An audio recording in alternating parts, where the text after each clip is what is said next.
What's up, guys? Up super late editing this podcast, trying to get it out for you guys. I just wanted to say before the video starts, please drop a like on the video, drop a comment down below as well. It was great having Togi on for a third podcast, and I really hope you guys enjoy. For my own YouTube, and it was like a solo podcast. Dude, we're gonna talk about that today. I thought it was funny, bro. It's like fuck. Like, I don't have anything for a real podcast. I had this mic. It's not plugged into anything. I was just sitting there like The equipment comes in handy, huh? It's nice. This is great. It's nice. Okay, all right. So everything's functioning. Audio's good on that side of things. I would say just before we get started, one thing, like try to talk into the mic as much as possible. Yeah, I'm bad about it. So yeah. I'll start. I'll slap you or something if you start. Okay, sweet. And let's see here. So that's rolling. This is rolling. Boom. Okay, we'll see how this goes. Woo! Welcome back, ladies and gentlemen, to another Natty and Not podcast. I am your host, Brandon Clark, and I have with me Togi, aka Shane Stouffer. Do you go by anything else? Togert.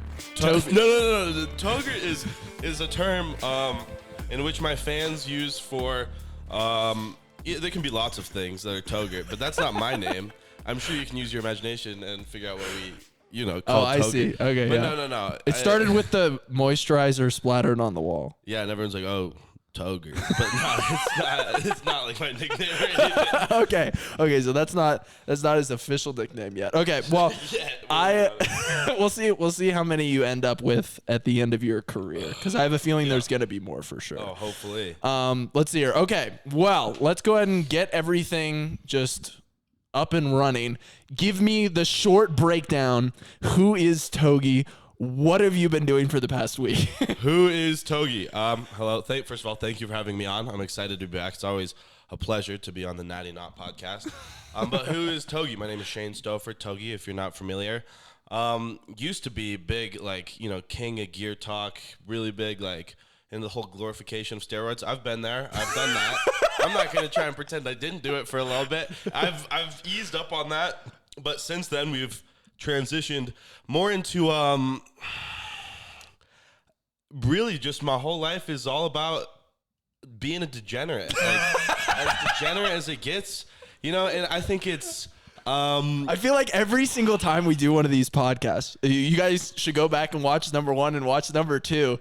He's like in a different phase. He's just evolving. Oh yeah, and I think that's huge for influencers to evolve as you go, or people get bored, right? Like Sam Sulek is great. Everybody loves Sam Sulek, but now he hardly bangs 200,000 views, which is still nuts. Don't get me wrong. But the views have fallen off 80, 90%. Same with Alex Eubanks. And the only difference between Jake Paul and Sam Sulek, they both were crazy viral at first. But Jake Paul evolved from being a TikToker, and now he's a boxer or whatever. That's true. So now I'm in the gambling phase. There you go. It's been big. He's in the gambling phase. So I guess the first gambling fitness influencer on the scene is what Togi is right now. We'll see where we go next, but for now, this is what we're rocking with. That's great. Awesome. Well, I appreciate you kind of giving everybody the introduction, even though most of you guys, if you clicked on this, probably already know who he is. But I would like to thank you for once again coming on the podcast. Of course. I think it's awesome. So my name's Brandon. I'm like a Christian natural bodybuilder. And so we kind of have, as somebody put it in the comment section of the last podcast that we did, we have like a fire and ice type of thing. Like I'm God promoting natural bodybuilding. And then we've got Togi, doing the Schneeber Goober in Vegas, just going absolutely crazy. I think it creates a good contrast, and we definitely. I have loads of questions. Are you intimidated when I scroll down? And I'm ready. Bring it on. But I'm excited. It's polar opposites, but I would like to talk about at some point a little more about religion, because I've been kind of looking into it more, and it's very intimidating because it's like, where do you start? Yeah. But I feel like I'm moving into that phase of my life, so we'll get there. You know what's funny? Okay, so I was mowing lawns today. yesterday, and I was like, I need to brush up for this Togi podcast tonight. So I went back and I watched through like all your most recent content. I listened to the podcast that you posted with the voices. I watched your most recent video, and I went through and I watched some Greg Doucette videos and like some Ryan Russo videos that they had done on you. And so that ultimately I was just going through there, just thinking about things and just writing them down. And I'm like, all right, we're gonna talk about all this, and we're gonna crank it out in an hour. Yep, right so on. We're gonna crank it out. Action-packed. Yep, it's gonna be fantastic. Okay, so break down for me what the past 2 weeks has looked like for you. What's the context that we're doing this interview? So the last 2 weeks I started, about a month ago I started a new cycle. And when you hop on cycle, you're kind of like working up to the real cycle. So the first like 3 weeks, you're just doing like 1/4, a half of the doses that you're going to get to. But as of 2 weeks ago, I'm like full doses. We're fully doing it. And so I'm running like 2 grams of gear at this point, like a lot of steroids. And I'm excited about it. Don't get me wrong. But immediately, so I hop on 2 grams of gear. And for whatever reason, opportunities presented itself. So I went to Miami 2 weeks ago to film a video, kind of did like a little bit of a bender, and I was like, okay, time to get dialed. Miami's done. Like, I'm taking a lot of drugs. It's time to get healthy and get big, because obviously I don't look like I'm on 2 grams of gear. We'll get there. And so I get dialed for about 4 days, but then somebody invited me to Las Vegas. I was like, well, of course, that's perfect for me. I'm ready to win all my money back. And so I go to Las Vegas, lost whatever, $7,000. It didn't work out the way we liked it to. And then we also went on a bender then. So now, as of 3 days ago, I'm dialed. We're finally becoming a bodybuilder again, because that was the whole thing. I'm a fitness influencer, and we took a few weeks off to, do what I do. And now I'm really trying to actually be a bodybuilder again. What you had to do is you had to get the binge out of your system before all the compounds were fully saturated. Exactly. You know, like now you're ready to go. Now everything's rolling. So yeah, I feel amazing. I am taking 900 testosterone, 900 EQ, which has some issues with like the blood thickness. I've always had issues with that. So that's like the big concern there. And then I'm also taking Ment. 10 times more androgenic than testosterone right there. There you go. And it is a hell of a steroid. It's a 19 nor. I tried Tren, and Tren was like, I was anxious all the time. I was angry all the time. Couldn't sleep. It was horrible. So we replaced it with 150 milligrams of Ment, which is significantly more potent than Tren, but I feel much better. I feel really good. Really aggressive, though. Like, ready to just like, you know what I mean? Yeah. Beat everybody's ass. Like a fucking 8-year-old, I was like waiting to take a piss at the Ridge today. Yeah. And they were taking like 15 seconds, and I was ready to just like pummel these fucking kids. But other than that, I feel great off the Ment, really great strength increase and whatnot. So we'll see how it affects my blood work. We're getting it done in 4 weeks. So Tren is completely out of the system now? I will never take Tren. Okay. I have no idea why anybody would put that shit in their body. And I knew it. Like, it's a consistent experience amongst most people, I would say. Like, everyone reports, oh, you feel like you're insane. You feel anxious. You feel uncomfortable in your own skin. Like, you want to just, like, rip it off. Yeah. And I was like, nah, like, it's going to be cool. Like, I think I'll love it. Yeah. I've done every drug out there. Not every drug, but a lot of drugs.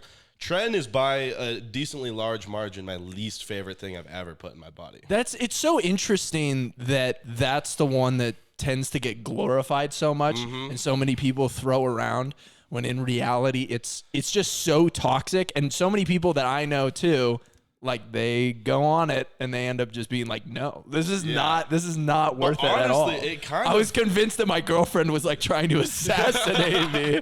That's legit a story that a friend has told me. It kind of like, a year ago, I remember a buddy came up to me and he was like, yeah, like, I just hated being natty, and he didn't know anything about steroids.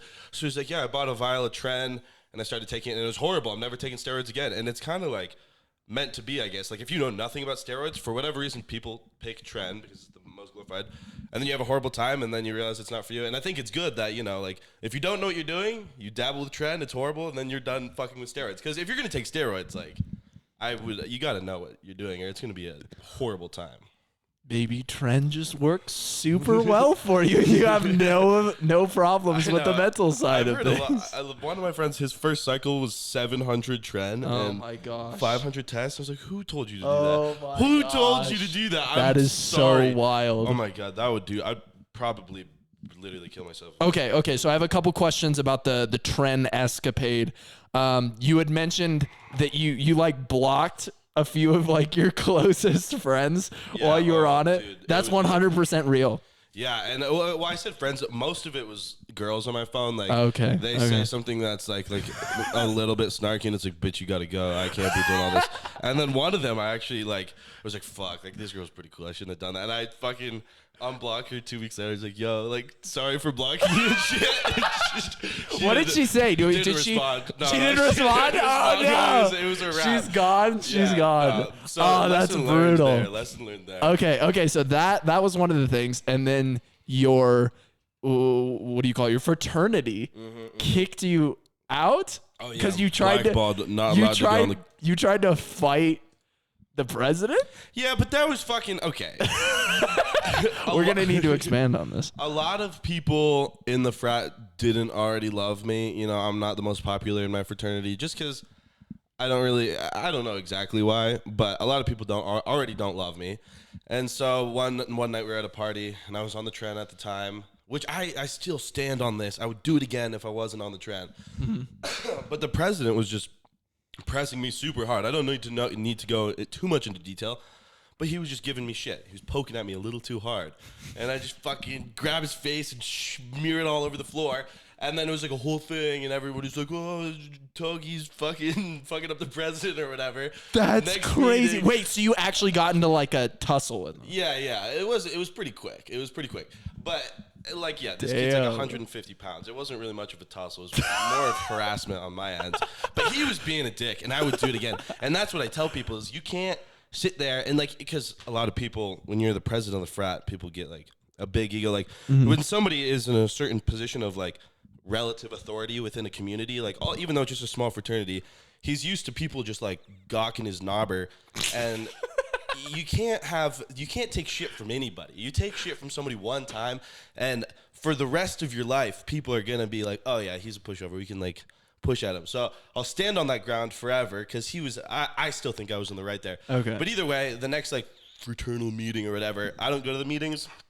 And the president was throwing a bitch fit about it. And he was like, we got to kick him out. We got to kick him out.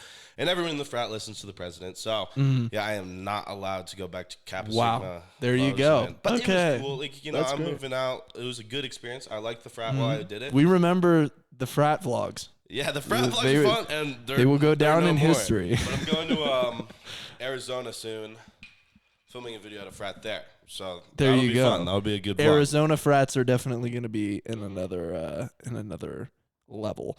When it comes to the kind of going back to the ment that you were talking about, so you said you were on 150. You were on 150 ment. Yeah, which is pretty light. Okay, that's a week, right? Not day. Okay. I just wanted to make sure on that one. Okay, and then also on the cycle side of things, you said that you're running Superdrol and Anadrol at the same time. So I stopped the Anadrol because I had like a little bit of a scare in Miami. I forgot the syringe to measure out my Anadrol. Interesting. All right, whatever. Like, I'm trying to get a good pump. I'm gonna just like take this spoon and like pour some Anadrol in it. Interesting. And so I take the spoon, pour some Anadrol in, like however much seems appropriate, and I'm like, take it, whatever. It's in my YouTube video, the cocaine and casino video. Oh, it is? And I didn't so even I take notice it, that. and then I go back. I do this 2 days in a row, and I go back on the last day, and I was like, oh, I found a syringe. We'll like measure it out. And I measured it out, and I was like, I just want to know like what it looks like in the spoon, the correct dose. So I put the correct dose in the spoon. Turns out I was taking like 200 something milligrams of Anadrol. Oh my god! Not only that, I take 200 milligrams of Anadrol, and then I get shit faced that night. Oh my god! And then to go to bed, I take a shit ton of NyQuil. I do this 2 nights in a row, and the next day I was like, oh, "Fuck, this is fucked." And I text my friend, and I was like, "Yo, like, is this chill?" And he's like, I mean, not really. Like, that's not good for your liver. Like, that could so nuke crazy. your liver. It's like, for you guys at home, the dose of Anadrol I'm supposed to take is 20 milligrams. And I was literally, because, bro, you pour it in the spoon, like, I had no idea that it was the wrong dose. So I took way too much. So since then, I have not taken any Anadrol. And then I started drinking again in Vegas. So I was like, honestly, I just got to cut the Superdrol for now too. Well, I took it yesterday. So, but for the most part, I'm cutting it out except for on leg days because I want my legs to grow. Also, a lot of people, I should have added this when I went over my cycle. A lot of people see Anadrol, Superdrol, and they're like, that's completely fucked, which it is if I was doing 2 orals. What's the But you're injecting the Anadrol? Injecting the I was about to say Superdrol, that. Oral Anadrol, injectable Superdrol. But for okay. now, I'm taking a break from it just so like kind of let my liver Okay. recover, you know? Okay, gotcha. Okay, that was going to be my next question is like, how is your stomach doing both of those? But that makes sense if one of them is an injectable and the other is an oral. Yeah, I've always had a pretty strong stomach. Like when I got up to 100 milligrams of Anavar, like some problems, but for the most part, honestly, yeah, orals aren't even really worth it unless you're cutting. Because if you're trying to eat 6,000 calories and you're smacking a decent amount of orals, like it's going to be miserable. There you go. Okay, so that's kind of the steroid side of things. That's where you're at. I think it is kind of unfair how it discourages a lot of people to be honest about what they're doing when everybody on the internet is like, holy shit, that's what he's taking. That's ridiculous. Like, why doesn't he look bigger? And then you're like, he just started taking it. Like 2 days you ago. need to give him a little bit of time. But and that also is like I've talked about it in my YouTube video, the podcast with the voices. There's a lot of dose liars out there now. Like at first it was fake natties, and now it's people talking about like, oh, I'm this big and I only run 500 tests, and you can get huge off of 500 tests. Yeah. But a lot of like Jay Cutler. It's yeah. like, oh yeah, I ran 500 tests, won the Olympia, and it's like, nah, dude, I don't think you did. I can't remember if I brought this up on the last podcast, but I've legitimately been seeing like dosage, like guys crapping on other people for their dosage, like professional bodybuilders commenting on steroid influencers, and they're like, dude, I take like 1/3 of this and you're like small as hell. What are you doing? It's wild. So bizarre to it's me. wild. Because and maybe I'm just talking to the wrong people, but every bodybuilder I've ever met that hops on stage enhanced takes, So 3 much, grams, 4 a grams, lot. 5 grams of gear, and it's just like, well, that's what especially you do. to build it up. Like there's definitely a difference between like building up the physique versus what's required to like maintain the physique and continue stepping on stage. Excuse me. Yeah, 100%. And it's just so, but it causes this weird, like people see I'm running 2 grams and they're like 900 tests, like boom, no fucking way. But like everybody runs 900 tests. Have you been struggling at all with like sleep apnea? That's when you can't fucking sleep, Yeah, you right? can't breathe. Like you go, like you're like choking on your tongue. Because I'm looking at you, and I swear your neck is like twice as big as it was last time I saw you. Like it's. No, I don't have problems with sleep apnea, but bro, I'll get out of breath just like eating breakfast. That is so bro, funny. like sometimes I'm just like sitting on live and everyone's like, bro, stop breathing so loud. Like guys, I'm not trying to do this. But that's just like when you're blasting pretty heavy, like I do my cardio, I fucking Stairmaster, all that good stuff. And it's just hard to keep up with. Like you guys seen Sam Sulek, that guy's huffing and a puffing, and that's the way it goes. Yeah, yep, that makes sense. Okay, into the gambling side of things. Oh yeah. How much? Because I saw that you lost a lot of money being in Vegas, but then you came back and you hit a couple. Oh yeah, it's been good. Insane ones. And this month total, we're up About $25,000 this month. We're stoked. $25K this month. But That's don't get pretty it twisted. wild. This is the first time I've ever like actually gone on a hot streak. Usually it's like go up a little bit and then it's This is the first time ever.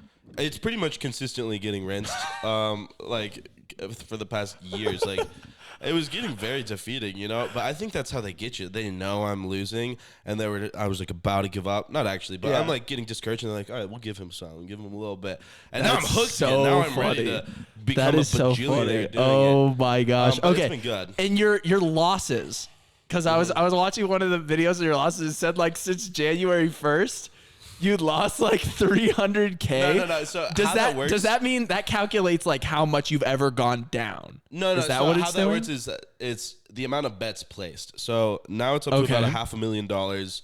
this year, but it's not as crazy as it looks. Like it's still a good amount of money, don't get me wrong, but it's like you win and you lose some. So you have $100 and you place a bet, and now you have $200, and then you place another $100 bet and you lose $100. Now you've bet $300. Okay, but you're still even. Do they tell you like net how much you've lost, no, you have to, out of your own pocket? Go through and do it. And so I did the math, and before this month, it was like 40 grand or so. I was down, which was fucking ass. But don't now get me wrong. you're only 15. Yeah. So we're cooking, motherfuckers. We're back. Well, almost back.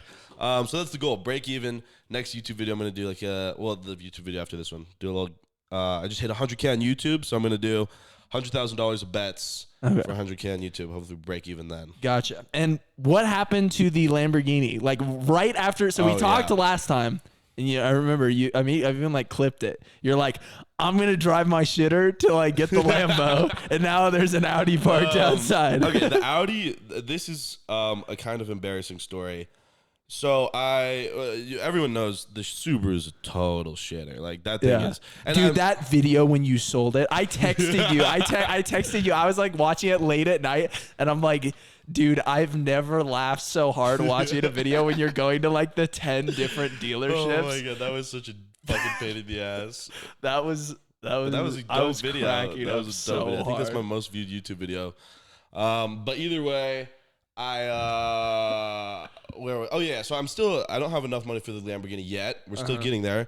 I'm hoping in the next 2 months we get it is the goal. Do you understand? Okay, so where would you be when you get the Lamborghini? San Diego. Okay, so you wouldn't be here. Okay, I was about to say, I'm like, do you understand if you buy a Lamborghini in Bozeman and like something goes wrong, you're gonna have to like ship it to Denver or something. Yeah, no, like there's no way it's gonna.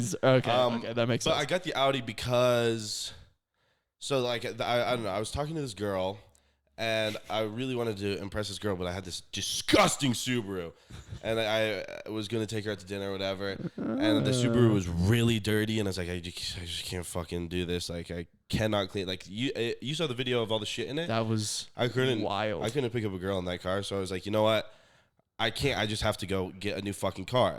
So that day, that was the only Audi they had available that day. I bought it just for this date. And then that night, the girl ghosted me. Never got to even go on this date with the girl. I bought this whole ass car just to try and impress her. But now it's cool. Like I have a much nicer car than the Subaru, but I liked the Subaru. Driving it was fun. Yeah. Well, maybe that's just. And now it's your dad's, right? You sold it to your dad. Yeah. Okay. Well, because I was gonna sell it. It's still in the family at least. Yeah, I could get it back, no problem. I sold it to I was gonna sell it to some guy. I don't know. It's not important, but yeah, my dad has it now. Okay. So your dad has the car.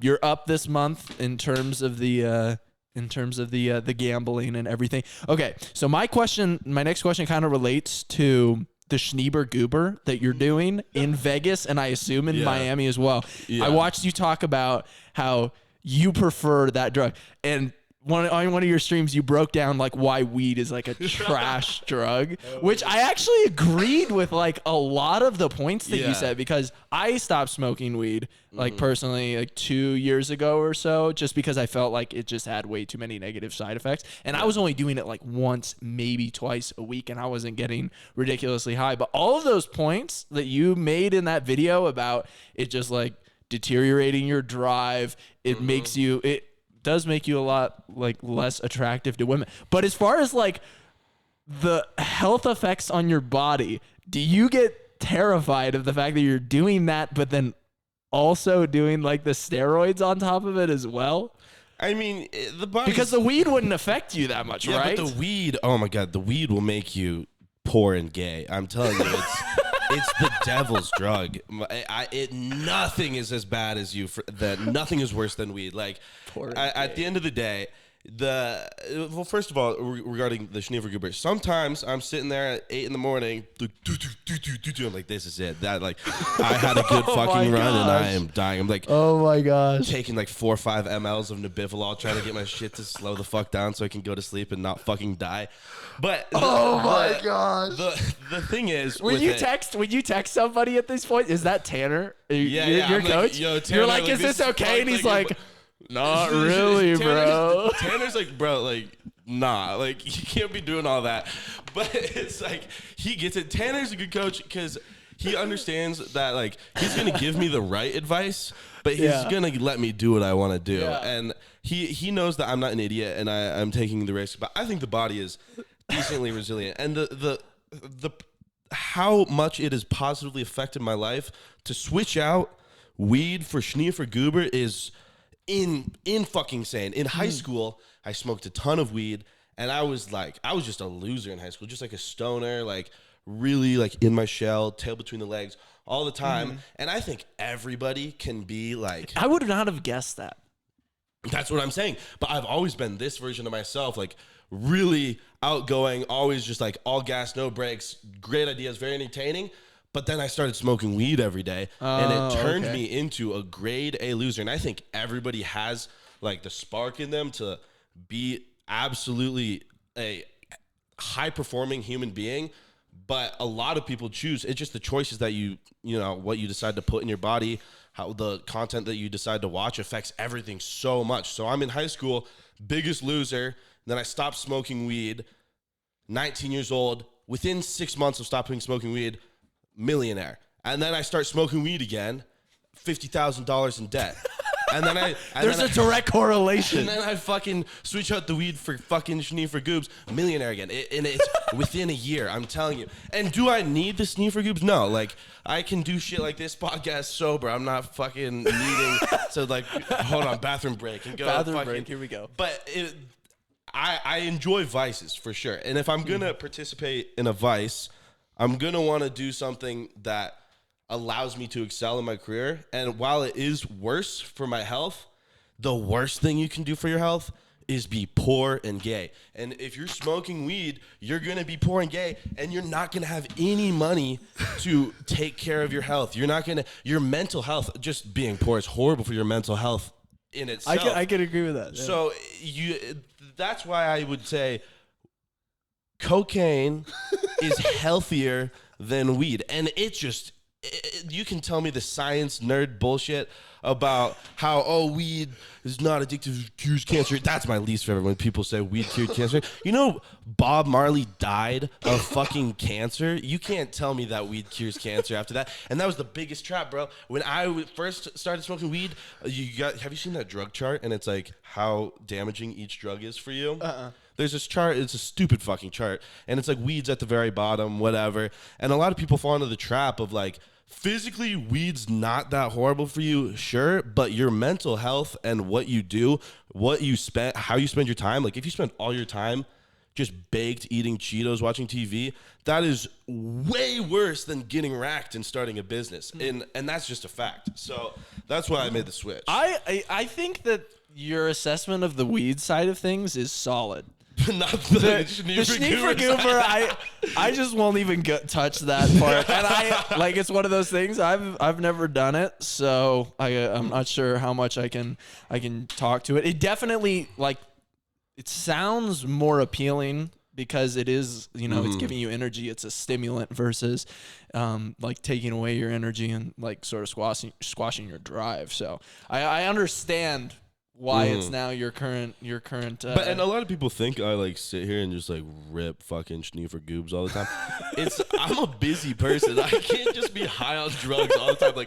I do spend most of my time working. Do you do it at all before YouTube videos? Yeah, sometimes. So when you throw your chair into the wall, and a lot of times I enjoy Adderall a lot because I don't have to be it's not like I'm not my nose isn't dripping and shit, and I can it lasts longer. So sometimes if I need a little something, do a little Adderall before a video, maybe a couple drinks, just because it helps with a fucking I don't know, it makes you more it really gives you that oomph. But I would say just 20% of my YouTube videos. Okay, 20%. There you go. You can guess. You can guess which ones. Yeah, that's exactly what I was going to say. Okay, interesting. All right, so you got the Adderall side of things covered. Yeah. When it comes to your trip to Vegas, did you go there with somebody? You said that somebody invited you out. Yeah, I was hanging out with another fitness influencer. Oh, okay, gotcha. So you were hanging out with another. Is this the one that got the tattoo on her ass? Yeah. Okay, so you were hanging. What was that a bet that she lost, or was she just like No, dude, totally she just in wanted to for do it? It wasn't even my idea. We were hanging out at the hotel one night. She's like, I'm gonna get your name tattooed on me. I was like, fucking do it. I'm down. I'll buy you a fucking tattoo. Okay, and so are you guys together or you're not? Because No. I also watched the video that you posted today talking about how like you can't be in a relationship with like a single woman. You have to be cheating on them. Yeah, you gotta be cheating on your wife, guys, or else she's gonna. You have to understand this, my friends. It's human nature to want what you can't have, and if you're with a girl for too long and she's got in her head that you're all hers, she's gonna get fucking bored and want to go get better. Even if she's never in her life gonna find better, she's gonna think it's only human nature to want more. And if the girl doesn't want more, you're dating a loser. So you have to understand you're either dating a loser or you're dating a girl that's gonna divorce you and take all your money unless you fuck other girls. So either way, I'm not looking to get in a relationship at this point in my life because it's just like I'm so content with everything in my life. I don't need a girl like fucking getting in my head and like doing all this bullshit. So I like to mix it up, you know. It's Okay. But she's cool. We've been hanging So nothing, out. She was the nothing one driving the Audi just now. crazy. Okay, Yeah, gotcha. but definitely not dating anyone. I don't plan on dating anyone until I'm like 25, maybe. There you go. We'll see. All right. But wow. That's great. So you found your wife is what the word on the Possibly. street is. Yeah. Well, we'll see how it goes. That's I fucking actually had a awesome. premarital counseling session today. What do you That's why we talk had to about push in that. premarital counseling? That's smart, dude. Because I feel like if I were to get married, it'd be like, boom, on the spot, like marry me, bitch, and then now I'm like have a horrible marriage because I didn't plan ahead. No, that's a great question. Well, we go through like a lot of different things, like big ones being like finances, and then like all of our major like issues or like things that we tend to run into and argue about. We'll discuss those like over. It's a pretty long period of time. We do like one session a week for like 8 to 10 weeks, and ultimately we're gonna get a grade from the pastor, and he's gonna be like, I think you should do it, or I don't think you should do it. But you're just like in love with this girl, and the pastor's just like, nope, not gonna work. Are you gonna be like, are you gonna listen to him? You'd be like, sorry, Dude, I guess have a good life. That would be wild. Like I very much respect like the guy. I don't think that would happen, but if it did, it would definitely take some self-reflection. Well, but I mean, sure. it's also you could go to another one. And like, see, like, hey, a third, like, is he right? And like, maybe we after need to pass 3 people that are like, don't do it. Maybe then you can. Yeah. But I think it's like all the major things because like I as well like marrying a woman and her divorcing and taking 50% of that's terrifying. Like but you need to make sure that you're getting hitched to the right wagon. You know what I'm saying? 100%. And you're doing it the right way. I would say you're like the point. Like the advice I spew to the internet is to like the average like toxic human being, but you're doing it like the 0.1% that's like you're saving yourself from, you're a virgin, right? Saving yourself from marriage. Yep, indeed. See, and that's something special right there. And then also you're like planning this out, you're thinking about it logically. But I did want to ask about that. So in the Bible, it explicitly we're getting into religion. says, and correct me if I'm wrong, it says you cannot have sex before you get married. Yeah, it says no sexual experiences outside of At all. So the you can't bonds of get like a marriage. hand job or none. It's just like, Well, like a so dry when it hump comes to is that Here we go. Are we back? Wait a second. My hearing. there There we we go. go. Okay. When it comes to that, growing up in the church, I've seen a lot of different people translate things different ways. And now everybody is going to sort of interpret their like they're going to read the Bible and then they're going to interpret it how they want to interpret it. There are a lot of people that kind of take that and do that. I do think that there are things that definitely shouldn't be done, like the example that you gave, like of hand job, oral, that type of stuff. I consider personally to be sex, and so that just completely draws a line. But I think that the really important thing is about there being a line where you're like, we're not crossing this, until ultimately we get married, because when you start doing things and you start to have like soul ties with women, number one, I avoid sex before marriage, not just from like a religious context. Like there are a lot of very logical reasons why I don't do it. Like number one, like a super, super big one is you fail to evaluate a relationship logically.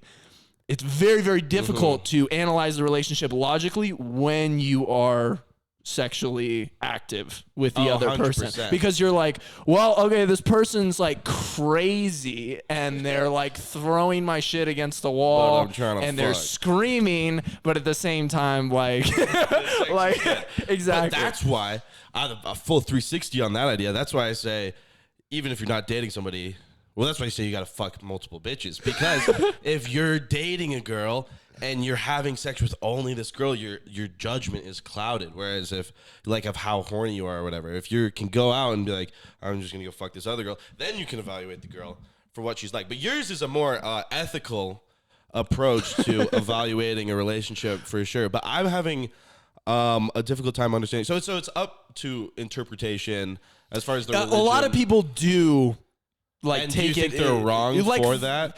Well, so I try not to place judgment on where other people decide to draw their line. I just think that it is important that a line is drawn. I think it's pretty obvious, like, when things have gone too far, because it's a slippery slope. Like, you just end up on the other side. That's usually what happens. And so people go from like, okay, we'll just do this, or we'll just do this, we'll just do this. You end up on the other side. Yeah. As long as you have like that solid line drawn, like that, ultimately, that's what I kind of see as being like the, hey, like I'm saving myself. Like I'm doing my best to like hold myself back. I'm not giving into everything, because ultimately what a lot of my practices revolve around is like trying to control the desires that I do have and like use them appropriately, if that makes sense. And do you expect your partner to also be like fully virgin, saved for marriage? When it comes to that, first thing that I will say is that it's very, very rare for either a man, like my circle, like it's rare for a man and a woman to be both virgins. Like even though I'm like in like a Christian circle, but I guess it just kind of came up because like I started dating my girlfriend a while back and we post like a Q&A on YouTube together and stuff. And people love to think about attractive people doing that. So that's like a question that I would get all the time. But then they also knew that I was Christian. And so I get a ton of DMs. They're like, like creeps. Like I'll block people. But like there's a lot of people that are like, yo, like, you guys doing it? Which is so weird, bro. Yeah, it's really bizarre, like when to actually like talk about that type of stuff online. But I sort of said it, like I told people that. We made a Q&A, like I answered the question, and I ultimately putting that out there. I'm just like praying that it just helps like somebody that's like out there who's like, yo, I'm in the same position, because like I said, it is very rare that you will find somebody that is the same way. So like in my opinion, I don't look for that as being like a main criteria that someone must have. But don't you think it's like, because you are holding yourself to an extremely high standard, like the highest standard in really all aspects of your life, like even like you're in great shape, you make a lot of money, and then you're saving yourself for marriage. It kind of feels like to me, if I were doing that same thing, holding myself to a certain standard, and then I meet a girl and she's not saving herself for marriage, it almost feels like the same. If I were to enter a marriage and it's like, I'm going to stay in great shape, but this girl's like, I don't really want to work out. I'm not really doing that. It feels similar to that, like that to me. And I'm wondering, does it feel like that way at all, that you're like kind of doing more? You know what, dude? It really doesn't, because the truth is I've met so many great girls that aren't. And I'm at the point where it's really not something like, I obviously value that. Like if somebody were to have that, like that's great. Like I think that's awesome. But at the same time, what's really tricky about like implementing all of my morals as well is being like, I want to hold myself to this standard, but I also don't want to let that reflect on my relationships with other people and how I view other people. Because if you hold yourself to that standard, it quickly backfires on you, and you just start looking at other people in like disgust. You're like, oh, okay, that's like fair. I'm practicing this, and then And you you're become just like, that like Christian or that religious guy, and that's terrible. So that makes that, like that's a great answer. I would never I really try not to judge people, and you do start to judge people, especially when you're into fitness and you're making money and you're like you're Instagram famous, that type of stuff. Like people, you will start to just like naturally have inclinations toward like people that smoke weed or something like that, and you're just like, oh, you're such a bum, you know what I'm saying? 100%. But then I really have to try to like check myself on that, and I've been trying to do that like my whole life, because I've always been like different when it comes to like my moral obligations. But at the same time, what I realize is I grew up in a Christian family, and a lot of other people don't, and so I'm like I have like a step up, like I am much more likely and able to like follow these things because I grew up with such great parents and like in a Christian community. So it's easier for me. So I try not to judge other people based off that, if that makes sense. Yeah, so it's not like the game changer, but it's kind of more the idea that like everybody has pros and cons, and it's kind of like another positive attribute. Yeah. And if it's not there, it's not like, oh, fuck, it's you suck. It's just like, it would be nice if it was. Yeah, exactly. And also, one thing that I will really add in there is like, I have so much struggle with sexual sin that just doesn't have to do with having sex with other women. You know what I'm saying? Like I struggle. I've struggled with porn. Like I made a video about it. It's like my last video that I posted. I talk about like, you need to stop watching porn. I talk about that like pretty frequently, and that in my book, like that is a sin in the same way that like a woman were to be intimate with another man outside of marriage. So I just try to look at everything as like I'm just as messed up as everybody else is at the end of the day. So, and I agree with that 100%. Porn is just, it's almost as bad as weed, and they go hand in hand. You watch weed or you smoke weed, you're very likely to watch porn, in my opinion, and porn will especially make you poor and gay more than most things out there. So I can get behind that. Yeah. Well, there you go. Go watch my last video on it. I'll check it out. See if it works. There's definitely some religious points in there, so you'll have to let me know what you think. Okay, so that is a great topic that we kind of addressed there. Was there anything else on like actually, you know what? Maybe this question will sort of spark some deeper diving into the moral side of things and the religion. So, okay, so when you talked about manifestation, that was one of the things that I found super, super interesting. You were talking about how like you can harness like negative energy to manifest something, because everybody's thinking about you, and then all of a sudden like something good happens in your life because everybody's like betting against you. I thought that was super, super interesting. But what is your take on like the devil and like God? Because obviously you've said before that you do believe in spiritual beings. Like you believe in what would you call it? You believe in the supernatural.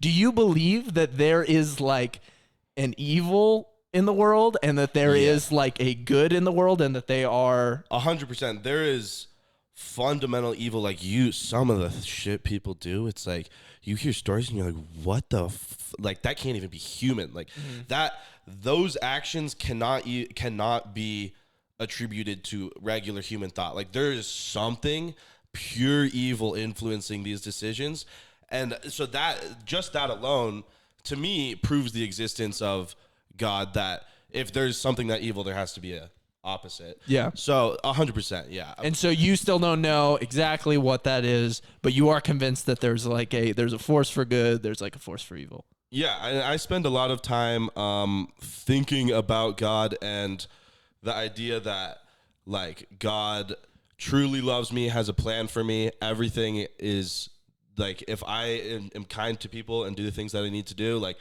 everything will be all right. Everything I have a mission on this earth to. Do you ever just like pray into the ether, like not even just to like a specific God or anything? It feels so. I see a lot of people that are like, they only pray when shit's bad. It's like, oh God, I need help because shit's bad, and I think that's like super greedy to a certain degree.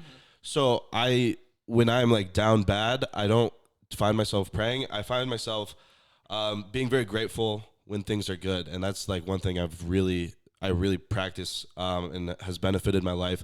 massively is just like gratitude. Every morning, wake up and That's great. go through a list of like, this is what I'm grateful for. I thank God and whatever. I have a hard time labeling it, but it's like, thank you, universe. Thank you, whatever this is. Yeah. And like, it's easiest to title it as God, but thank you for my many blessings. And that's kind of my way of praying. That leads directly into my next question, which is, in the Bible, like a lot of people really like to think about the devil as being like this like terrible thing that's like gross and unappealing and scary. You know what I'm saying? Like in lake of fire and like torture and like Satan. Have you, how Satan is actually portrayed? Like if you actually look at the Bible, you look at a lot of like books and stuff that have been written about the topic describing Satan. He's actually like beautiful. He's like extremely beautiful. He's a fallen angel.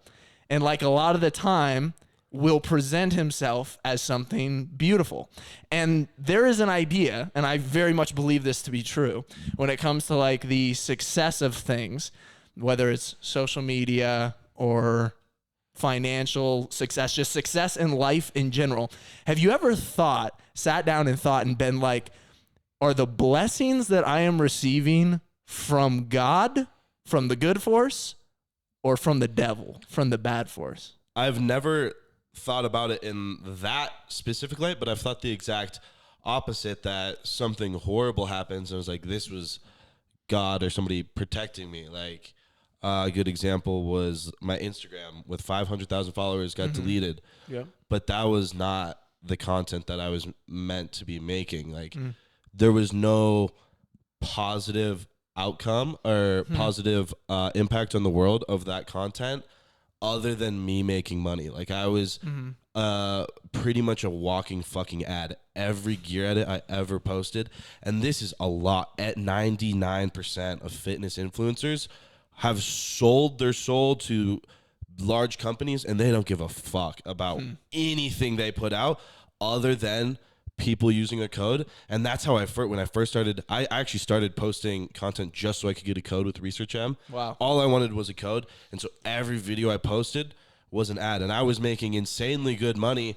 And it was like, but I could tell something was off. Like I would, every day I'd wake up and it's like, okay, like do another video, whatever. And I was gaining 10,000 followers a day. Like everybody's talking about me, but like I still, like everything was going perfect, but I was like, something's not right. And I couldn't figure it out. And then my Instagram gets permanently deleted. It's at first it's like, what the fuck? I just lost, tens of thousands of dollars a month, 500,000 followers. And I was like, this is completely fucked. But now that it's completely gone, I'm so blessed that it was gone, because I've completely shifted into now I'm a comedian. I can make people laugh. I entertain.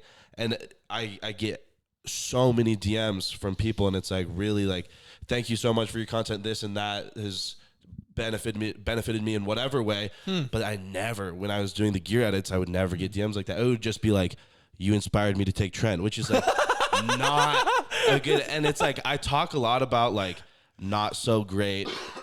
Like, for example, I'm talking about how I use cocaine recreationally or whatever, which is obviously not like a great influence, but I try and give it like a fair evaluation where people know it's like bad. Whereas when you're doing a gear edit, there's no like discussion, pros, cons discussion. Yeah. This is what it's like. Like I told people in my last video, like I literally got fucking tonsillitis from too much blow in Vegas. I forgot to ask you about that. Which is like it's not all fun and games. It's very addictive. It's bad for you. But when you're doing a gear edit, it's just like, yeah, this is fucking awesome. So it was back to the original point. I've never thought that the good comes from the devil, but I've thought many times that like the bad things that can happen in my life is like, okay, this. Let's see it through, because this might actually be good. Well, that's great. I think that's awesome. You clearly talked about something that was like bad that happened to you, but it was ultimately good. Like, yeah, blessing, it's almost amazing. Turning you into like a good influence. Well, I mean, no, not necessarily. But I try my best not to influence people. But I'll tell you what, this my lifestyle, you don't need to do everything that I do, but the way I look at it is I went from, I smoked a lot of weed. I was Like I wasn't necessarily depressed, but I was just like a loser, you know? And then what my big thing is not necessarily like do steroids, do cocaine. My thing is do whatever you want and stop worrying about what other people have to say about you. And you can, you know, if you want to live the life that I live, like you can, just understand that I'm like not the most healthy because of it. But that's kind of like the general idea for my videos. Gotcha. So yeah, my kind of what I was going for, like with asking that question, was just like I don't know. I want to challenge you to start looking at that stuff a little bit more, like with how things are going, just because.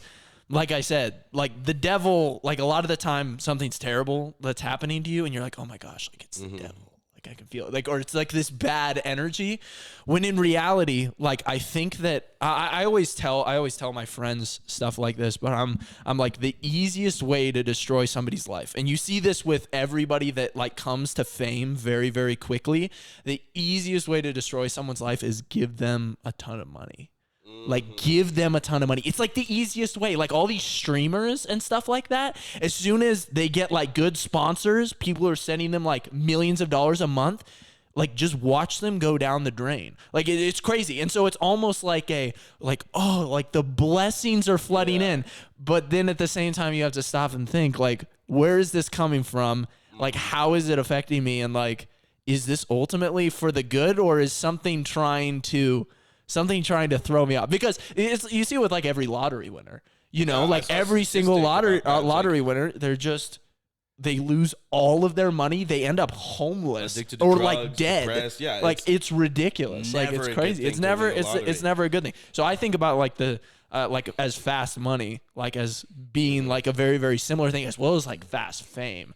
Cause like that, I don't know, it corrupts really, really quickly. So what do you do with this though? Like, right, say you say you won the lottery or whatever, or this happens to you and it's the devil. What do? You just shoo it away? Well, no, it's a great question. And I think that it just takes like a lot of self-reflection to kind of figure out like how you would go about that. But I feel like whenever I'm seeing any sort of success, like I do just try to be really, really conscious of being like how is this ultimately going to benefit my life, or is it going to start negatively affecting me? Because especially with social media, I have noticed like it it's very, very similar to actually what you were saying, which was really interesting with your past Instagram. Like if you're posting something that's getting views, that's like out of alignment with your moral code, that even as much as you try to like avoid it, like it is deep in there, you start to like feel not yourself, and you start to kind of like divert away from that, and it feels gross. It starts to like eat you from like the inside out. So you're saying just when good things happen, proceed with caution. Don't get obsessed too, because things happen fast. Well, for sure. I mean, especially like with you like moving to San Diego, like all of these other things like going on, like I'm sure like the women are going to be coming after you more, all this type of stuff. I mean, dude, I don't want to go into like conspiracy theories and stuff, but this is like how you get elites. Like, you know what I'm saying? It's like they get fast fame, they get fast money, and then somebody's like, yo, come over to our party. Like, yo, we got cameras in the bedroom. Yo, I'm really curious to see if this is a real thing. I got to get famous enough. Yeah, so then you get invited to what is it, Bohemian Grove? Yeah, exactly. Is it a real thing or not? I've always wondered, like, do motherfuckers really sell their souls, or is that just like, dude, it's pretty crazy. It's when pretty you go crazy. down the rabbit hole, it does get it gets extremely weird. bizarre. It gets really bizarre, fast. really, really fast. Okay, I really like that conversation, and I'm excited that you're coming more like you're thinking more about the religious side of things. I think that's super cool, and hopefully that just like continues to go, helps with the direction that you do go. When it comes to the female side of things, do you feel like overall, because you said one thing in your video, you said, even if I didn't get jacked from taking steroids, I would still take the steroids for the mental benefits, because that's your favorite thing about them. So do you feel like it's not the steroids making you big that helps you get women, but it's just the overall like the aura as much as 100%. It's how do I describe this? Yeah, the mental side effects are, you just feel, to be fair, I've heard a lot of things about it makes you 10x how you already are. So I already was pretty confident, pretty outgoing. Without had the a weed. certain without the weed. Had a certain vibe about it. But then I hopped on steroids and it was like 10x, and it directly correlated the women 10x. But it's hard for me to diagnose exactly what draws in the girls, because at the same time I hop on steroids, I start making a bunch of money and I get famous. So that is tough. They're all kind of tied in together. You know, if I didn't have that, I would like to think that I would be able to get the same amount of women, but it's hard to say because girls are sneaky. They love that shit. They love a guy that drives a Lamborghini. Oh my god, they fucking go crazy for it. Even if is that the type of girls that you're looking for at the current moment? At the current moment, yeah, because I'm not looking for a wife. I'm not looking for a girlfriend. I'm looking for girls that I can bring on stream and just like, you know, it's so that's ultimately really what you're going for. Yeah, with just the female side of things. Dumb blondes really is great. Like I don't want to date these women. I just want to make good, and that's the most entertaining content is like dumb bitches making fun of them, like all this shit, getting your name tattooed on their ass. It's I hope this girl doesn't watch that podcast. This podcast, I want to go home. Like the fuck.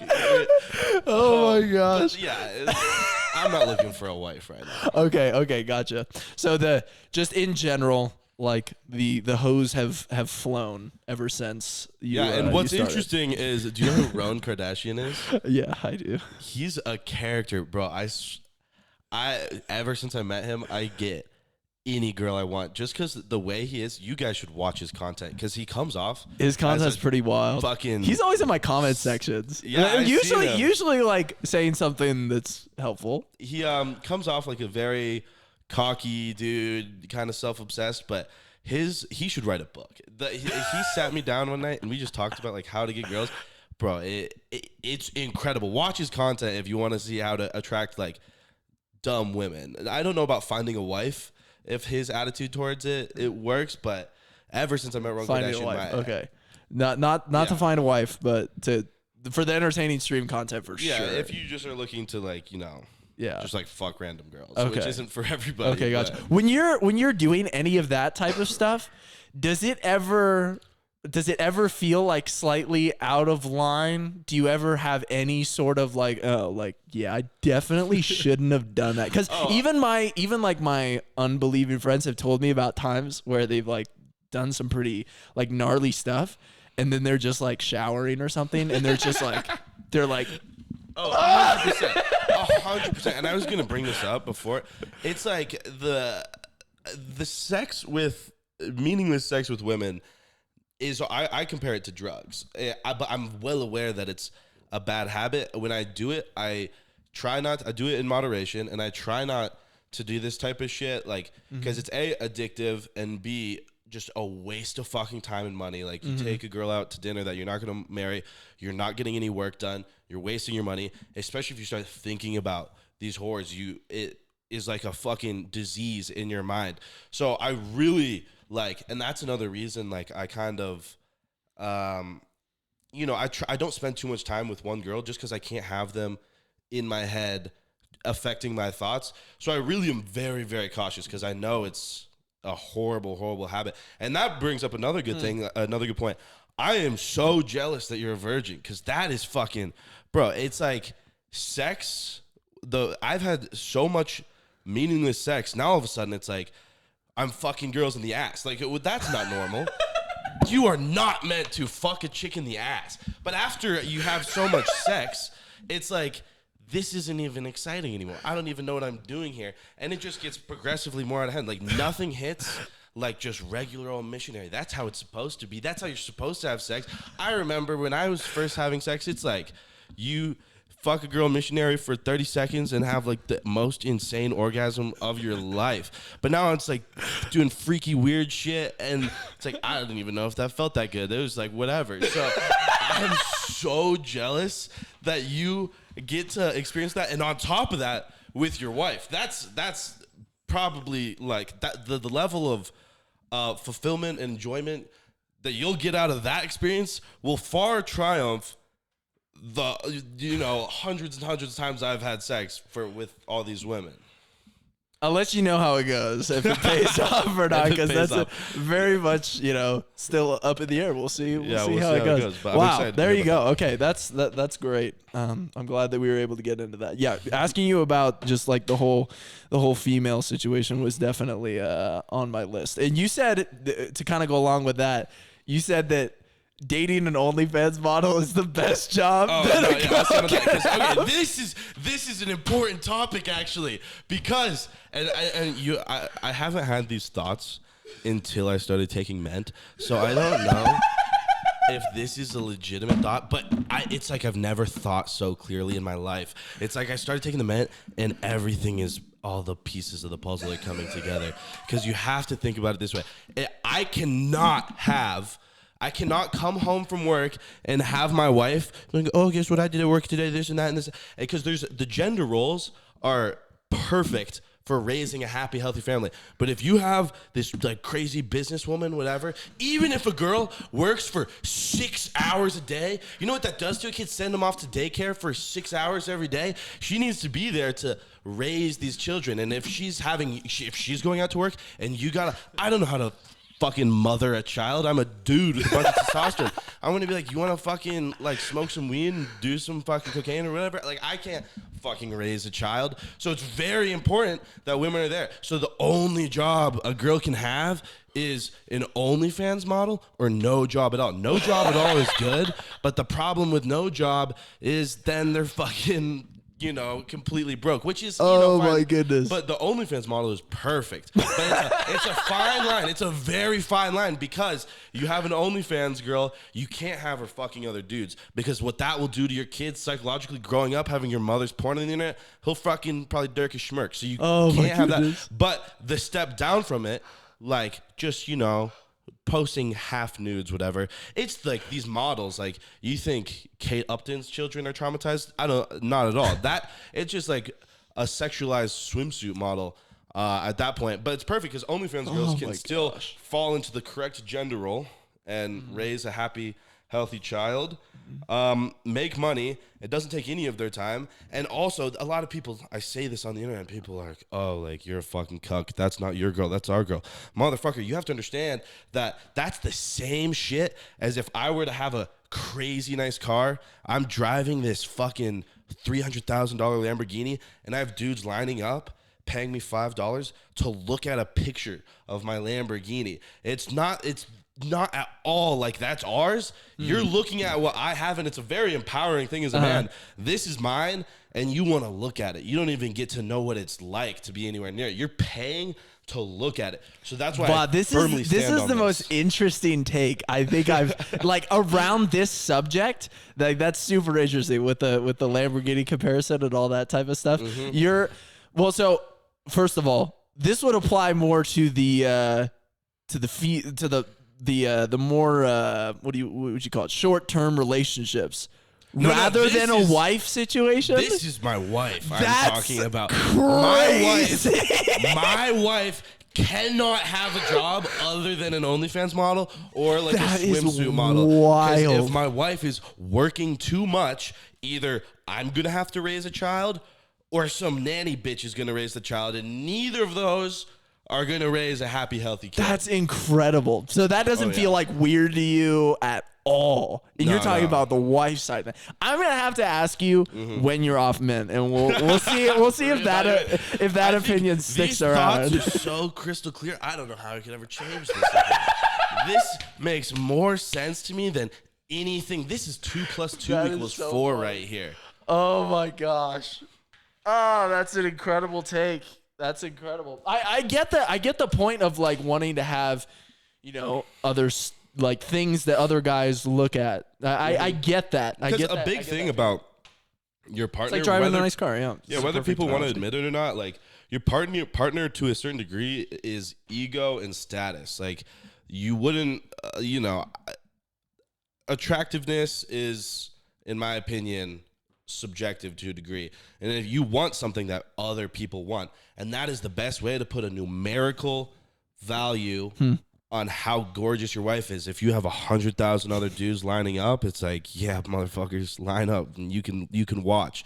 But again, if I was dating a girl and she had an OnlyFans, and she had 1 subscriber, I'd be like, the fuck is wrong with this girl? Like, she has to be something not right about this. That is so great. That is a crazy take. We'll just agree to disagree on that one. I don't think we'll go into that one a whole lot more. But that was I appreciate the introspection. I appreciate the thought the thought that went into that one for sure. Okay, so we already talked about the weed. We already talked about the money. We went into that side of things. Really quick. Yeah, go ahead. Go ahead and do it. Let's see here. Okay. I think we'll end up coming back to the bodybuilding question a little bit more. I've got a couple of questions to send his way on that side of things. It is so funny to talk with him. Yeah, I appreciate this because I do consume his content. Like, I watch his videos, but it's so entertaining to hear his actual thoughts and see him expand on it and like go a little bit deeper. It's just absolutely fascinating seeing directly into the mind of Togi. Because what you have to understand is I don't have friends like that at all. Togi is the only acquaintance / friend that I have that is on this side of the spectrum. Most of them are like show up for church every Sunday morning, which we'll see if we can get Togi there. I did that. That's a bit of a stretch, though. I don't think that's happening. Getting you into church. Oh yeah, dude, that's a ways off. I went to church as a kid, and almost like we're making progress since the last podcast. That's what makes. We are definitely making progress. We're making progress, but church is just so fucking. I'm just sitting there like, the fuck am I doing here? And I don't even understand what they're talking about. They're like, read this verse and let's sing a song, and like, how is this pertain to my fucking life and my morals? Like, I just don't understand. And maybe that's because I haven't. Well, it's definitely because I haven't put enough effort into understanding what the fuck's going on. Because I haven't put any effort. I know God is real, and I know that, he loves me, there's a plan, this and that, but I don't understand. Also, another thing I don't understand is like, how do I decide a religion? Because like, yeah, there's a lot out there for sure. Into whatever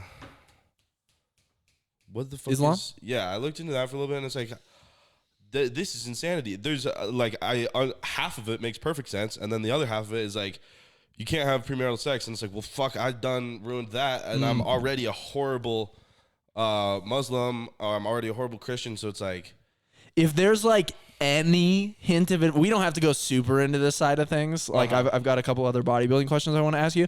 But like, when it comes to like religion, like if you actually want to like even get into that sector at all, like which religion might be, I just really recommend, like, just go towards Jesus. Like, don't go towards like a specific like religion and trying to compare it against like another religion.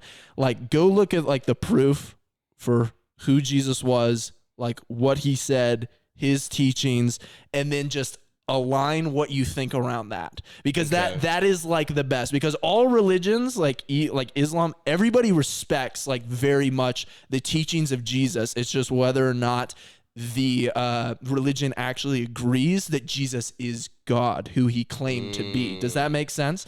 Yeah. So if I were you, and it's a great way, like if you want to look into Islam, like they also consider like Jesus to be a great teacher, Muhammad, like very, very interesting, like great teachings, that type of stuff. If you want to look there, but like at the epicenter of it all, like if you do want to go down that route, that's where I would send you, because things get complicated, especially when you're like, oh my gosh, like what religion am I going to be a part of? Like now I'm taking on, like I'm a Christian, now I'm taking on like the burden of like the Crusades, and like how, like were those justified? And like how many people have died in religious wars? Like, don't burden yourself with that. Yeah. Like just go towards I saw Jesus, a guy on like TikTok, that epicenter. and he was like, I don't follow Christianity, I follow like the teachings of Jesus Christ. I was like, I don't know what the fuck the difference is, but that makes sense. Yeah, no, that's great, and then you'll start to see like that is, essentially that's definitely the best way to go on that side of things. But we don't have to talk too much about that because it is 9 o'clock, or supposed to get you out of here by 9 o'clock. Well, but once the girl shows up. Once the girl shows up, so we have a little bit more time.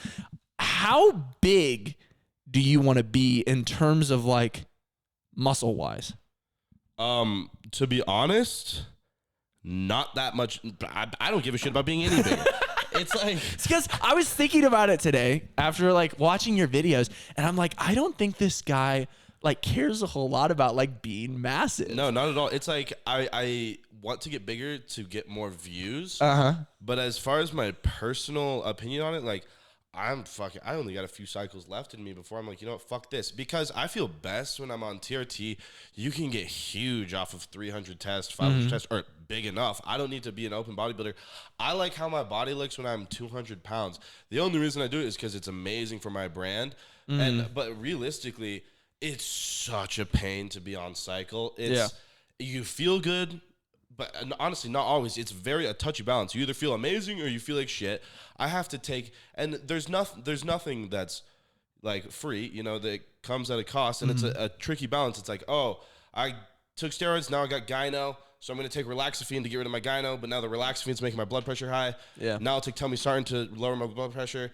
Now my potassium's fucked, and it's like, that's the end of the road. Now that's fucked. Like, something has to give at some point. So it's just I take 50 fucking pills a day, 8 different research chemicals. I inject 1.5 cc's of oil into my body every day. Like, it is such a pain in my fucking ass nonstop. It's impressive. It doesn't make any sense to me, like, because I coached you for a while. A lot of people still send me like the videos that go around of you being like, sorry, Brandon, like, fuck no, we're not staying on diet. Okay, so you were, when it comes to your situation, and you being able to be consistent with that, that's mind-blowing to me, because I'm like, one of the main reasons why I don't do like the gear side of things, I have plenty of reasons why I don't do it, but one of them is like, I don't want it to take up bodybuilding to take up any more of my life than it already does. Like, my nutrition is dialed, my training's dialed, like all that type of stuff is down pat.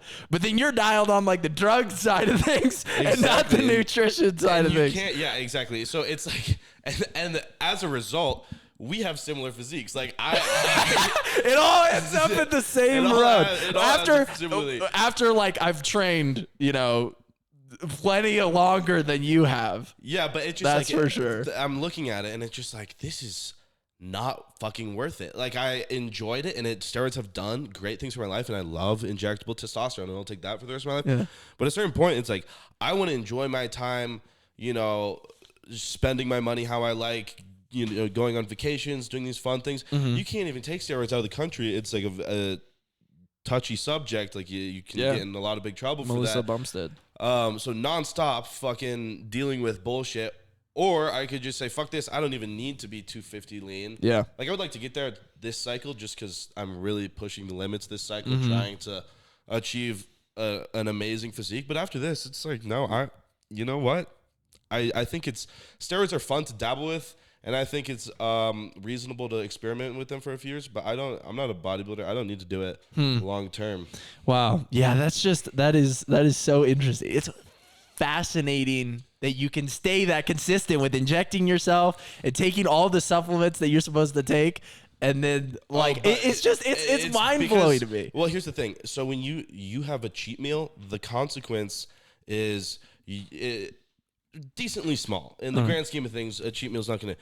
You miss a pin, you miss your blood pressure medication, it gets fucked very fast. Yeah. Like, all of a sudden, your estrogen's fucked, your hormones fluctuating, you get a bunch of acne, and it only takes, you could fuck your shit in 1 week, even less than 1 week. You could get fucked very fast. So it's like, holy shit, do this or it's going to get nasty.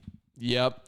100%. So you don't really have like a goal. You'd like to get to 250, but like the bodybuilding side of things, like it doesn't really matter to you. It's more about the mental benefits. Yeah, the mental benefits than anything. And the brand. I see myself sitting at like 220 pounds for the rest of my life. Like, 220 pounds. There you go. So fucking huge. Sweet. Well, I think that wraps up. Oh yeah, there's just too. About all of the questions that I had for you. On the bodybuilding side of things, we already went through. You don't really plan on being IFBB pro anymore. Doesn't really want to compete. That's totally fine. It seems like you're definitely going the comedian route with it. So at least you're doing something productive with it. That's for sure. 100%. And the brand is officially up and running now. No, the bulk order is going to be here in about 16 to 20 days. Okay, gotcha. So TOGI So Apparel on Instagram. Check that out. Yeah, I'm really excited about it. We worked really hard. Oh, I think you're shit. Oh no! Right at the end of it. Okay, we're switching to audio for these last All right, 60 seconds. Okay, so your brand is everything's gonna be coming in the next couple 15 to 20 days. 3 weeks. You should have that up to par. High quality stuff, obviously. Yeah, it's I can't say who our manufacturer produces the same clothes of some really huge brands. I don't think I can say that kind of stuff. But Gotcha. it's like as quality as gym stuff can go. I can't price wise. I can't fucking compete with Young LA. They just have it down. They do a good job. But like quality wise, about on par with Young LA, and about 30% more expensive. Gotcha. There you go, man. Awesome. Well, thank you so much for coming on the podcast. I will pray for your future escapades, that you will stay safe and healthy, and that you won't run into any issues. Awesome. And I hope that everything continues to go well for you with the business. And we'll have to do this again eventually if we find that it works out. But thank you so much for coming on, man. It's always a pleasure. I Thank you so appreciate much it. for having me. Till next time, guys. Appreciate it, Togi. Cheers.